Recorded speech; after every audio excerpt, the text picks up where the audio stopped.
प्रयागराजमध्ये महाकुंभमेळा 13 जानेवारी पासून सुरू झालेला आहे. लाखोंच्या संख्येने साधू, संत आणि श्रद्धाळू दाखल झालेले आहेत. कडाक्याची थंडी, दाट धुकं तरी भक्तगण त्रिवेणी संगमावर शाही स्नान करत आहेत. दर 12 वर्षांनी हरिद्वार, प्रयागराज, उज्जैन आणि नाशिक येथे कुंभमेळ्याचं आयोजन केलं जातं. कुंभमेळा याबद्दल अनेक पौराणिक कथा सांगितल्या जातात. पण कुंभमेळा दर 12 वर्षांनी का आयोजित केला जातो याबद्दल अधिक जाणून घेऊया. प्रयागराजमध्ये 12 वर्षांच्या प्रतीक्षेनंतर 13 जानेवारी 2025 पासून कुंभमेळ्याची सुरुवात झालेली आहे. हिंदू धर्मातील सर्वात पवित्र आणि प्राचीन परंपरांपैकी एक म्हणजे कुंभमेळा. कुंभमेळा आयोजित करण्यामागे काही पौराणिक, धार्मिक आणि खगोलीय कारणे आहेत. या संदर्भात अधिक माहिती घेऊन दर 12 वर्षांनी कुंभमेळा का होतो ते पाहूया. कुंभमेळा का आयोजित केला जातो? कुंभमेळ्याबद्दल अनेक पौराणिक कथा सांगितल्या जातात. त्यातील एक महत्त्वाची कथा म्हणजे समुद्रमंथन. देव आणि दैत्यांनी अमृत मिळवण्यासाठी समुद्र मंथन केले होते.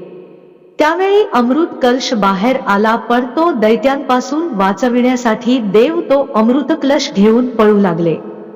तेव्हा अमृताचे काही थेंब जमिनीवर पडले. ते अमृत थेंब जिथे पडले ती ठिकाणं आहेत हरिद्वार, प्रयागराज, उज्जैन आणि नाशिक. म्हणून या ठिकाणी कुंभमेळा आयोजित केला जातो. अमृताचे थेंब हरिद्वारच्या ब्रह्मकुंडात, उज्जैनमध्ये क्षिप्र नदीच्या काठावर आणि नाशिकमध्ये गोदावरी नदीच्या किनारी पडला होता. कुंभमेळ्याचे धार्मिक आणि आध्यात्मिक महत्त्व. कुंभमेळ्याचा मुख्य उद्देश आहे भक्तगण किंवा श्रद्धाळूंची आत्मशुद्धीची एक संधी देणे.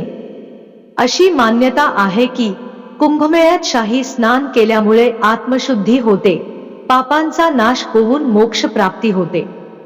कुंभमेळ्यात त्रिवेणी संगमावर स्नान केलं जातं.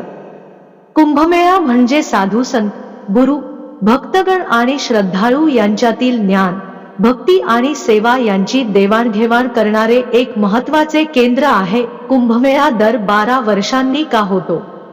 कुंभमेळ्याची तारखा खगोलीय घटनांवर आधारित असतात. गुरु ग्रह आणि सूर्याची स्थिती यांचा कुंभमेळ्याशी मोठा संबंध आहे. जेव्हा गुरु ग्रह कुंभ राशीमध्ये प्रवेश करतो आणि सूर्य मकर राशीमध्ये असतो, तेव्हा कुंभमेळा आयोजित केला जातो.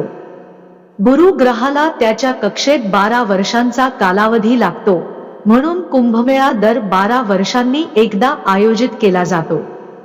ज्योतिषशास्त्रात 12 राशी असतात. या 12 राशी 12 महिने दर्शवितात, ज्या वेळ आणि मानवी जीवनाशी संबंधित आहेत. कुंभ राशीत गुरु आणि सूर्य आल्यानंतर कुंभमेळा आयोजित केला जातो. त्याचबरोबर 12 वर्षांचे चक्र मानवी जीवनात एक विशेष ऊर्जा परिवर्तन करतं. हा कालावधी आत्मशुद्धी, श्रद्धा आणि ध्यानासाठी अतिशय उपयुक्त मानला जातो. म्हणून दर 12 वर्षांनी कुंभमेळा भरतो. कुंभच्या पौराणिक महत्त्वाबद्दल बोलणे हे समुद्रमंथनाभोवती फिरते किंवा समुद्रमंथन याला म्हणतात. देव आणि दानवांनी हे अमूल्य दागिने आणि अमरत्वाचे अमृत किंवा अमृत मिळविण्यासाठी केले. समुद्रमंथन झाले. मंद्राचला पर्वत एक मंथन काठी बनला आणि सापांचा राजा वासुकी दोरीचे काम केले. भगवान विष्णूने कासवाचे रूप धारण केले आणि मंद्राचलला आधार दिला आणि ते निसटून समुद्रात बुडू शकते. ही कथा स्वतःमध्ये खोलवर जाण्यासाठी आपल्या मनाच्या मंथनाचे प्रतिनिधित्व करते, जिथून सर्व शुभ गोष्टी उद्भवतात, शेवटी मुक्तीकडे नेतात. समुद्रमंथनातून मिळालेली पहिली गोष्ट म्हणजे कालकूट हे प्राणघातक विष. भगवान शिवाने प्राशन केले, जे असे केल्यावर ते नीलकंठ म्हणून ओळखले जाऊ लागले. मंथन चालू असताना कामधेनू प्रकट झाली. भगवान इंद्राचा पुत्र उचैश्राव जयंती याला अमृताचे भांडे दिसले आणि त्याने ते देव धन्वंतरीच्या हातून हिसकावून घेतले. हे पाहून राक्षसांचे गुरु शुक्राचार्य कृतीत आले आणि राक्षसांनी जयंताचा पाठलाग केला. दैवी गणनेत सांगितल्याप्रमाणे देवांचा 1 दिवस नश्वर प्राण्यांचे 1 वर्ष आहे आणि अमृताचे भांडे राक्षसाच्या हातात जाण्यापासून वाचवण्यासाठी जयंता 12 दिवस धावत राहिला.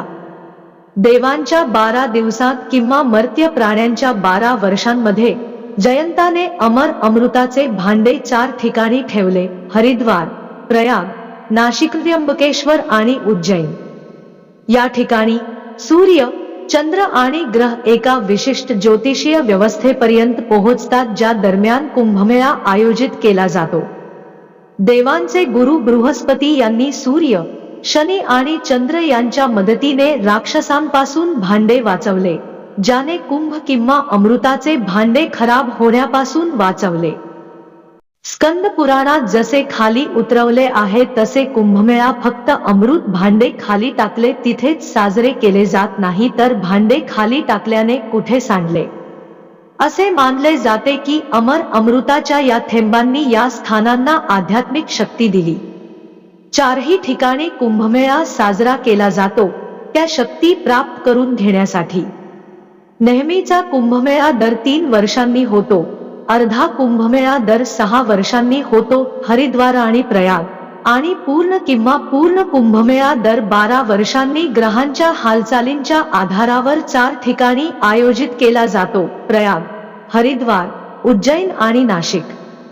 प्रयाग येथे 144 वर्षांनंतर महाकुंभमेळा भरतो. वेगवेगळ्या राशींनुसार कुंभमेळ्याचे ठिकाण सूर्य, चंद्र आणि गुरूच्या स्थितीनुसार ठरवले जाते. कुंभच्या ज्योतिषशास्त्रीय पैलूचा संबंध तारे आणि ग्रह आणि त्यांच्या विशिष्ट संरेखनाशी जोडलेला आहे. वेदानुसार सूर्याला जीवनदायी मानले जाते. चंद्र हा मनाचा स्वामी मानला जातो. बृहस्पती हा देवांचा गुरु आहे. बृहस्पती राशी पूर्ण होण्यास सुमारे 12 वर्षे लागतात. कुंभ प्रत्येक 12 वर्षांनी एकाच ठिकाणी साजरा केला जातो. जेव्हा बृहस्पती कुंभ राशीत आणि सूर्य आणि चंद्र मेष आणि धनु राशीत प्रवेश करतो तेव्हा हरिद्वार येथे कुंभ होतो. कुंभ प्रयाग येथे होतो जेव्हा गुरु वृषभ राशीत असतो आणि सूर्य आणि चंद्र मकर राशीत असतात. जेव्हा गुरु सिंह राशीत आणि सूर्य आणि चंद्र कर्क राशीत प्रवेश करतो तेव्हा नाशिक आणि त्र्यंबकेश्वर येथे कुंभ होतो. जेव्हा बृहस्पती सिंह राशीत असतो आणि सूर्य आणि चंद्र मेष राशीत असतो तेव्हा उज्जैन येथे कुंभ होतो. गुरु सिंह राशीत असल्याने कुंभ सिंहस्थ कुंभ म्हणून ओळखला जातो. त्र्यंबकेश्वर येथे आयोजित केला आहे. नाशिक आणि उज्जैन शेवटचा सिंहस्थ कुंभमेळा मध्ये नाशिक आणि त्र्यंबकेश्वर येथे झाला होता. कुंभ महोत्सव धार्मिकतेचा मानवी समुदाय येथे होतो. नाशिक, त्र्यंबकेश्वर, प्रयाग, हरिद्वार आणि उज्जैन. अर्धकुंभ प्रयाग आणि हरिद्वार येथे दर 6 वर्षांनी होतो. कुंभमेळा दर 12 वर्षांनी पवित्र नद्यांच्या काठी भरतो. हे नाशिक, त्र्यंबकेश्वर येथे गोदावरीच्या काठावर घडते. प्रयाग येथे गंगा, यमुना आणि अदृश्य सरस्वती यांचा संगम. हरिद्वार येथे गंगेच्या तीरावर आणि उज्जैन मधील क्षिप्राच्या तीरावर होतो. भारतातून आणि जगभरातून लाखो लोक या जत्रेत सहभागी होतात. हे यावरूनच लक्षात येते, नाशिक हा दंडकारण्याचा भाग आहे जिथे रामाने वनवासात वास्तव्य केले. त्र्यंबकेश्वर हे त्यापैकी एक आहे. 12 ज्योतिर्लिंगे. गोदावरी नदीचा उगम ब्रह्मगिरी डोंगरावर होतो. त्र्यंबकेश्वर येथे नाथ संप्रदायाचे संस्थापक श्री संत निवृत्तीनाथ यांची समाधी आहे. हा कुंभ विशेष आहे कारण वैष्णव आखाडे आणि शैव आखाडे एकत्र स्नान करतात. प्रयाग, हरिद्वार आणि उज्जैन स्वतंत्रपणे पेशव्यांनी केलेल्या व्यवस्थेमुळे दोन्ही पंथातील संन्याशांच्या संघर्षामुळे वैष्णव आखाडे नाशिक येथे, शैव किंवा संन्यासी आणि उदासीन आखाडे स्नानेश्वर येथे स्नान करतात.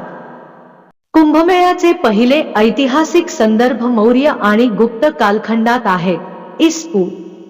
4थ्या शतकापासून ते 6व्या शतकापर्यंत. यावेळी अशोकाने बौद्ध धर्माचा प्रसार करण्यात महत्त्वाची भूमिका बजावली आणि ऐतिहासिक नोंदीनुसार महाकुंभमेळ्याने भारताच्या विविध भागांतील यात्रेकरूंना मोहित केले. हिंदू धर्माच्या वाढत्या लोकप्रियतेमुळे महाकुंभाचाही परिणाम झाला. गुप्त घराण्याने कुंभमेळ्याचा दर्जा एक पवित्र मेळावा म्हणून वाढवला. प्रयाग शहर कुंभाचे केंद्र बनले. यावेळी कुंभमेळा राजेशाही संरक्षणासह एक भव्य देखावा बनला.